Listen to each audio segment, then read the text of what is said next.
nk'umukureta rero ibintu byo gukuretinga nabigiriye amatsiko cyane nabigiriye urukundo kuva kera nyine nkahita njya muri studio nyine nkadukora nkadushutinga nyine ndi njyenyine barimo kwishutinga njyenyine narangiza nkabikuraho nkabishyira muri machine aho ndi bweditingire icyo gihe amasaha yo kujya ku kazi abageze tugahita tugenda ku kazi nyine twagaruka saa 11 y'amasaha umuntu atahira nagera hano mu rugo nkahita noneho mbishyira muri Premiere nkatangira kubyeditinga noneho hari akavideo gashobora kumfata uwo munsi iryo joro nkakeditinga nkakarangiza hari n'agashobora kumfata iminsi 3-5 nitwa Ishimwe Patrick nkaba muri iyi minsi ndi gukora umurimo nakwita ngo mushyashya nyine ni ibintu nari maze iminsi ndimo kwihuguramo bya digital marketing ariko ubusanzwe nari umutekinisi ubusanzwe nize tekinike nyine muri IPRC nakoraga imirimo y'ubutekinike nakoze muri Star Times mbere ya covid yo gatoya akazi naragasezeye nyine nshaka kujya kugerageza kwikorera ibyanjye ariko nyine covid yasanze nari nkiri mu rugendo rwo kubimenyereza no nk'umukureta rero ibintu byo gukuretinga nabigiriye amatsiko cyane nabigiriye urukundo kuva kera nyine kuko nakuze nkunda kureba filime cyane nibyo bintu niyo hobby yanjye nyine yego nyiri umwana nyine ubwo ibyo nakoraga byose nagendaga nsiga mu mwanya wo kureba nka filime kuko filime nagiye nzifata nazo nk'irindi somo kubera ko hari filime bakora igendeye ku gitabo runaka ugasanga harimo amakuru menshi uko bayashyize mu mashusho noneho akaguha ibindi bitekerezo cyangwa akaguha ibitekerezo by'ukuntu icyo kintu bakoreyeho inkuru gikora mu buryo runaka so icyo gihe uko nakundaga filime rero nagiye ngira amatsiko yo kumenya zikorwa gute babikora gute nkagenda mbishakisha nyine nkasoma urabona twagize amahirwe nyine internet iraza buriya yatumye hari amakuru menshi abantu bageraho kera batabashaka kugeraho dore ko abanyafrika muri rusange abenshi kabitsa nta muco wo gusoma tugira nyine ugasanga nta makuru menshi dufite cyane nabishyizemo imbaraga cyane muri iki gihe cya covid turi muri lockdown urabona muri lockdown abantu bashakaga ibyo bakora kugira ngo amasaha agende so namaze umwanya munini rero ngewe niga gukora content nyine kweditinga gukamera kugira gute so ubusanzwe ntabwo wabikoraga ubusanzwe nakoraga ibintu bya tekinike bya electronique n'ibiki ariko computer nyine nayo nari nyizi kuyikoresha bimwe bisanzwe ama office kwandika n'ibiki ariko hari ama software editing wapi na kamera yo nta niyo nzi turiya tuntu twinshi nukoresha smartphone okay ni igitekerezo wagize muri covid ni igitekerezo nagize muri covid hari n'undi mu content creator wagize akazi ke karagaze muri covid atangira gukora ndumva umuzi Kebiramu Kebiramu yabaye umusitari kandi yarari nyine baramuhagaritse atangira gukora content noneho we ntanavuga umva ndamuzi kabisa n'abantu benshi bajya bangira inama z'ukuntu nkora content bajya bamumpaho urugero bajya bamumpaho urugero ubwo so nawe umeze nkawe mwagize igitekerezo kimwe n'ubwo utakoze cyane urugendo rwanjye ntabwo ragera nkaho ibintu byabigejeje kabisa ariko nyine iyi si ya digital ahantu iri kugeza ibintu ni ahantu utapfa kupredictinga kubera ko ibintu birasa nkaho byahindutse ntabwo wamenya opportunities ahantu zituruka wowe uko ukora kuriya mbese inyungu zirimo kuri izi social media inyungu ziriho nuko ibintu byawe bishobora kugera ku bantu vuba impano yawe ishobora kuvumbuka vuba kubera ko wayishyize ahantu hagaragara kera byagusabaga kwirukanka inyuma y'abanyamakuru wenda ikinyamakuru runaka televiziyo cya radiyo ariko ubu ngubu abantu benshi impano zabo zisigaye zivumburirwa kuri izi mbuga nkoranyambaga. So ukura he video ya mbere wakoze? Wayishyize he? Wayishyize kuri TikTok, wayishyize kuri Facebook, wayishyize kuko dufite platform zitandukanye, YouTube, TikTok, Facebook. Video ya mbere nakoze nayishyize kuri Instagram. Instagram nyine niyo nari ntangiye sinzi impamvu nayikunze nyine kuntu iteye iki amafoto yaje mu gihe nyine ubona abantu batangiye kumenya ibintu byo gukora content, amafoto, gufotora, gukora utuvideo. Urumva twakoresha Facebook ariko twayikoreshaga nko kujyaho gushyiraho udufoto dutandukanye naho cyangwa se no kuganira n'abantu bagiye bo hanze n'abandi mwagiye muburana nyuma y'amashuri wenda mwariganye ibintu nk'ibyo. Ariko abantu benshi twari tutaragira igitekerezo cyo kumva gukora kwikamera kujya imbere gukina utuntu ugakina uduskit. Abantu benshi twari tutaragira ibyo bitekerezo. So igitekerezo wagize video ya mbere uyishyizeho? Yashyize kuri Instagram. Kuba wibuka views yagize? Views yagize ntabwo naba nzibuka ariko nyine zari hagati ya 30 na 40 gutyo. Kubera iki wagize views zitari nyinshi ugakomeza?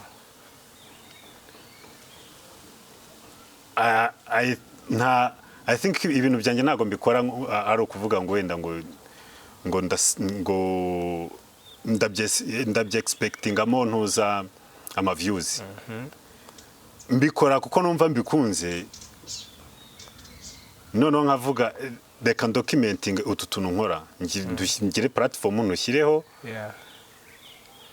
uko byamera kose, nubwo nta muntu uri kukareba cyangwa nubwo nta muntu warayikinze wagize gute. Ni urugendo ngiye kugenda, ndabizi neza ko utwo ndi gukora uyu munsi ntabwo ejo ariko nzaba ndimo kudukora. Utagikunze uyu munsi ntabwo bivuze ko nyuma y'amezi 3, 6, umwaka nshobora kuzaba ndimo gukora ibintu noneho bituma aza kabirayikinga cyangwa kabireba. So warakomeje urakomeza ibintu byose. Ese hari umuntu ujya ugufasha nko gukora video?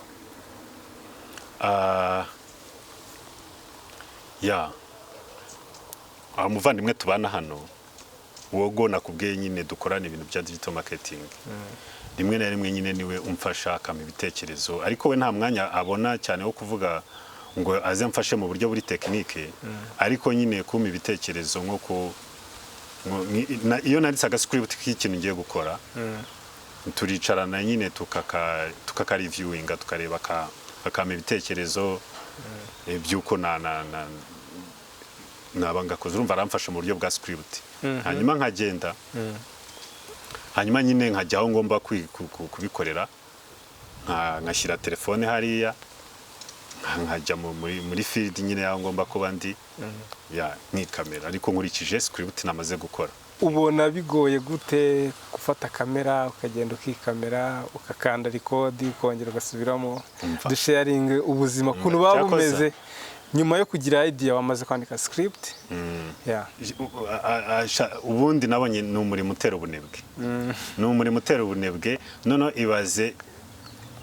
ibaze kubikora uri wenyine. Noneho ugenda ugatera hariya telefone ukaza ntawe ukurebera niba unarimo neza. Hari igihe nibagirwa kuba nabisetinze neza, ngira ngo telefone nayiteretse uko nari nyiteretse, nkajya andi narimenyereye kwicara, kumbi wenda nahinduye icyerekezo. Nkamara nk'iminota 30 ndi gukina ku sketch nzi ngo ndi kwifata, najya kureba nkasanga nibagiwe kureba ko telefone nayiteretseho nagomba kwitera. Urimo neza. Nta nubwo ndima ahubwo nyine yafashe ku ruhande. Urumva nkongera nkabisubiramo.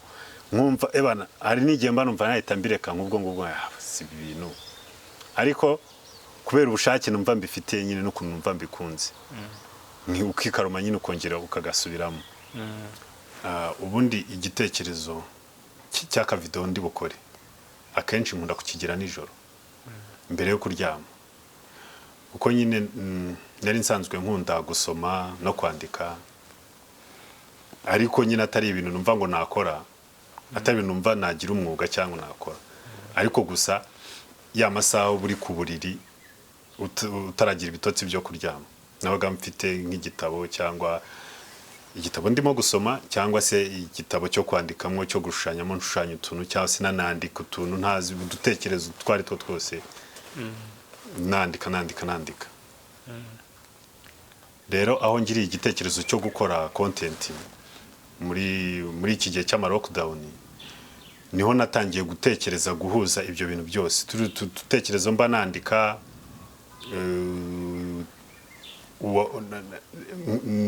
reka mbihuze ibyo ngenda nsoma n'ibitekerezo mba mfite ngende mbihuzahuza nkuremo udukuru none utwo dukuru ntukine nyine nk'uko n'ahandi hose babikora nyine nubwo nari ntakabyumvishijemo kubikora ariko n'ubundi nakundaga kuba nakwakitinga ariko si impamvu ntiyumvagamo kubikora nkakunda kureba movie nkareba abakina nanjye nkumva ndabikunze ariko nari ntariyumvamo kuko nabikora iyo ndimo kwandika script mba ndimo gutekereza n'ukuntu ndi bugafate iyo birangiye rero muri iryo joro ndaryama bugacya mu gitondo nkibyuka nibwo nkunda kujya kudukora ndabyuka ngakora aga siporo and then noneho nkahita niyuhagira nkahita njya muri studio nyine nkadukora nkadushutinga nyine ndi njyenyine barimo kwishutinga njyenyine narangiza nkabikuraho nkabishyira muri machine aho ndi bweditingire icyo gihe amasaha yo kujya ku kazi abageze tugahita tugenda ku kazi nyine twagaruka saa 11 y'amasaha umuntu atahira nagera hano mu rugo nkahita noneho mbishyira muri Premiere nkatangira kubyeditinga noneho hari akavideo gashobora kumfata uwo munsi iryo joro nkakeditinga nkakarangiza hari n'agashobora kumfata iminsi 3-5 bigenda biterwa n'igitekerezo uko nagikoze noneho iyo birangiye nyine nibwo nka postinga kuri Instagram ariko muri iyi minsi nsigaye nkoresha na TikTok niyo yatumye ari utuvideo tumwe twanjye tugera ku bantu benshi so utubwiye wenda urugendo rw'ukuntu bigutwara urumva ni ibintu birebire ku muntu w'umunebwe ntago ashobora kubikora umuntu w'umunebwe byamugora n'umuntu wifuza gukora content ariko agacika intege wamugiriye inama namugira niyo kudacika intege niyo kudacika intege pe kandi niyo gukora ikintu cya mbere akwiye gukora cyatuma atanacika intege no kugerageza niba koko akunda gukora content nashakishe nyine ikintu akunda ashakisha ikintu akunda aba ari cyakoramo content ye kurebera ku wundi wabikoze bikaba bifite ahantu bigeze ngo amwigire ngo avuge ngo buriya ngo kuko akora biriya ngo nibyo abantu bakunda ngo niyo mpamvu ngo babikurikira we ibyo akunda ashobora gutangiriraho muri icyo gihe cyo gucika intege ntacika intege kubera ko ari gukora ibintu byo gukunda kubera ko ari gukora ibintu akunda ugasanga akurikiye ibyo undi yakoze nawe ari passion atazi inzira yanyuze kugira ngo agere aho ageze noneho we yaba ari muri icyo gihe agatangira gucika intege kubera ko arimo no gukora content mu bintu adakunda kubera ko aba ari kurwana ashaka views iyo uri gukora ibintu udakunda hari ikindi kintu urimo gushaka kandi none icyo kintu iyo kitarakunda nyine ucika intege kubera uri gukora ibintu udakunze niyo iyo gishyize abantu bagikunde uhita wumva ko ibintu uri gukora ari ubusa ukumva nyine nta wundi muntu wabikunda kandi biba bitaragera ku wabikunda so wowe nkawe nk'umukiriyeta utekereza ko gukora content ari ikintu gishobora kumarira umuntu yego bishobora kukimarira umuntu turabizi ko aba content creator bamwe hari abantu benshi tuzi bihemba kandi bihemba amafaranga atari makeya ku buryo baba bifashije akavuga ati ugasanga niwo mwuga none ari gukora umubeshejeho kandi ukasanga abayeho neza. Ariko akenshi nyine kugira ngo ugere kuri urwo rwego bisaba urugendo rutari rugufi. Ni imwe muri industry isaba kugenda urugendo rurerure kugira ngo ugere ku rwego rw'uko ibyo uri gukora biguhemba ari byo byonyine uri gukora. Mwoke umuntu araje arakubwira ati nshaka gukora content, ndumva wamfasha wenda guhitamo kuko hari platform nyinshi zitandukanye. Wumva umugiriye inama ya platform yawe? Platform zose ubu ngubu nsigaye numva nazishyiraho content bitewe n'ukuntu na changes barimo kugenda bakora nyine muri izi social media z'aba creators zibona zisa nkaho zagenewe aba creators. Gusa nka YouTube yo ni platform imaze kuba nini kandi ifasha aba creators ku rwego rugaragara, sibyo? Iyo yo rwose ni ya mbere ntabwo umuntu yabitindaho kuko yo aba creators ubona ko ibafasha mu rwego rugaragara. Nubwo ngo n'izindi platform ngenda numva amakuru ko nabo ari byo barimo kugenda bigaho, ariko nyine YouTube na Facebook na Instagram byose bikagendana hamwe na TikTok. Na TikTok abantu bakwiye kuyibuka kuko narwo ni urubuga nkoranyambaga ruje nyuma y'izo ngizo, ariko narwo rufite ukuntu rwihariye ukuntu rufasha aba creators kugeza ibintu byabo ku bantu benshi. Sinzi algorithm yabo ukuntu ikora, ariko hari ukuntu ushyiraho akantu ukabona karatumbagiye karanyanyagijwe mu bantu benshi, niba ari uko no gusharinga kuri iyo byoroshye. Nyine nakumenyeye kuri iyo video, nashaka kureba nyine ko umuntu ashaka video nigeze gukora y'ukuntu ndi kuvuga ibintu ndimo gukora byo bya. So urugendo rwo kubyigisha rugeze he ko bihagaritse? Urugendo rwo kubyigisha rero nabaye mbicumbikisha, ariko ntago nabiretse, nzabigarukamo. Ngarutse kuri cya kintu wavuze cyuko iyo uri gukora ibintu ukabona abantu nyine ntago barabyiyumvamo amugani honestly ntago bibura guca umuntu intege, biguca intege pe. Video ya mbere ya kabiri ya gatatu ukabona nta bantu babireba, nta n'aba commentinga, nta n'abagira gute. Urumva rimwe na rimwe ukaba wabitaye imbaraga nyinshi cyane, sibyo? Rimwe na rimwe ukaba wabitaye imbaraga nyinshi cyane mu gutekereza script, kuko bira no kwigisha biba bisaba kwitonda ugakora research.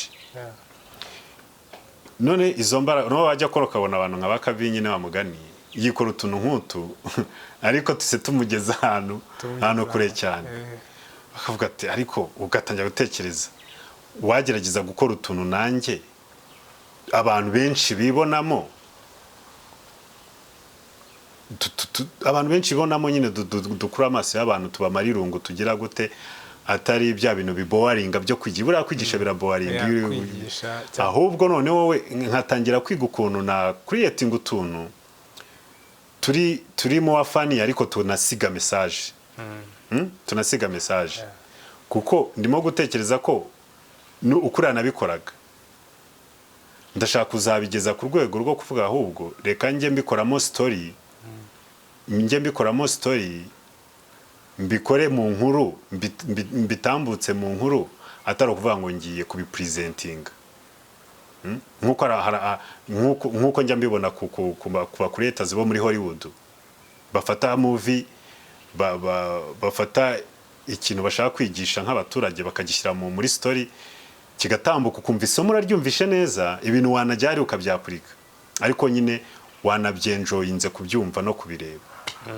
Kuko hari tu video ukora ugasanga uri kwivugisha kandi ari wowe ugakina nk'ahantu nka hatatu, ubigenza gute?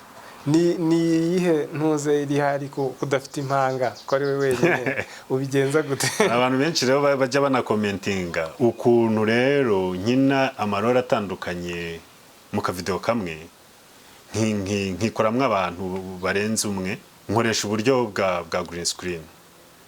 Ubwo aba content creator nibo babyumva, abantu bazi kweditinga n'iki nibo bashobora kubyumva nyine. Background yanjye bari green, noneho njyaho nkakina role y'umuntu wa mbere nkurikije script narangiza nkahindura imyenda nkakina role y'uwa kabiri noneho ubwo ngubwo nkajya kurwana n'ukuntu ndi buze kubihuza muri premium mu kweditinga nkanashaka na background ijyanye n'ibyo nakinaga nkayishyira inyuma hariya n'ama sound effect nkagenda nyashaka nayo nkagenda nteranya aho agomba kujya. Watubwira muri make ibikoresho ukoresha kugira ngo ukore video? Kugira ngo nkore ibikoresho nkoresha kugira ngo nkore video rero muri iyi minsi ibyo ndimo gukoresha utu video uri kubona muri iyi minsi ndimo gukora yaba ari nako warumbwiye kuko kaho nari nakinnye inkuru ya Yesu ndi kuvugana n'abigishwa ariko Yesu ritafu Yesu warakaye nagakoresha nagafatishije telefone amashusho yako nayafatishije telefone n'utundi ndimo kugenda nkora dufatisha telefone hari du tripod dutoya dusigaye turiho dufata ama telefone niko mfata nkayishyiramo nkareba gatereka ku kameza ahateganye naho ngiye gukorera nyine nkagashyiraho ariko ubwo aho ngaho nkorera ni mu cyumba kiriho na sound proof niyo nagerageje kwikorera hamwe n'amatara. Amatara bwoko ki? Kubera ko hari abantu nzi Mackenzie urayizi? Mackenzie yatangiye ikoresha idirishya deja ni naryo bakoresha hari idirishya ngo hari ukuntu ngo izuba ngo ryarasaga mu gitondo ngo mu cyumba cya sinzi hano no kuri iyo story noneho ngo mu kayidya yo gukoresha iryo dirishya nyine igihe izuba rirashe. Wowe ko hari ibyo wavuze ukora nijoro kandi nijoro urumva telefone ntiyabasha kubona ukoresha ubwoko bumeze gutega amatara? Nkoresha amatara hari agatara k'agatibe gutya karimo uturedi nyine. Ntabwo ujya ukoresha wowe idirishya? Oya idirishya ntabwo njya ndikoresha. Ariko hari utwo nakoze kera tutamenyekanye two nakoreshaga telefone ya fake nabwo ya Tecno amashusho agaragaramo nabi ya uvuze idirishya nayo ndibuka. Hari ukuntu izira telefone hari ama Tecno yaza gafite kamera iyo wayifataga uri mu nzu uri ahantu hijimye ariko harimo kurasiriramo urumuri rw'izuba riturutse hanze hari ukuntu yagukeshaga ukagira ngo si yo kamera gukameye ukagira ngo si icyo telefone cyawe gukameye kabisa ukabona ishusho irasa neza. Hari utwo nigeze gukora nanjye nkoresheje ubwo buryo ariko ntago twagiye tumenyekana. So ibyinshi wowe uvanga telefone na computer? Ibikoresho nkoresha urumva nyine ubu ngubu ni telefone niyo nkoresha mu gufata amashusho ariko noneho ku editinga nkafata za footage nkazishyira kuri machine noneho nkeditinga nkoresheje Premiere Pro. Nkoresha na sound mikoro mba nacometse hejuru gutya aho nkayifata nyine niyifata amajwi kuko telefone ahantu ibiri byansaba kuvuga cyane kandi hari rero mba nateganyije kuvuga buhoro nk'umuntu utuje nyine ku buryo binagaragara. Ndumva uzi agaciro ka content creator kuko utekereje video utekereje computer utekereje sound utekereje urumva ni ibintu byinshi kugira ngo ube mu content creator kandi hari abantu baba babyifuza ariko batabasha kubona ibyo bikoresho byose. Ariko utabibasha se wumva afite ubwo bushake gira ijambo rimwe umubwira. Utabibasha afite ubwo bushake utabasha kubona ibyo bikoresho byose ariko afite ubushake niba muri aka kanya atabasha kubona ibyo bikoresho byamufasha gukora content ariko akaba wenda afite smartphone we yatangira ku bushobozi bwe gukora utwo ashoboye n'iyo telefone ye cyangwa se niba yumva wenda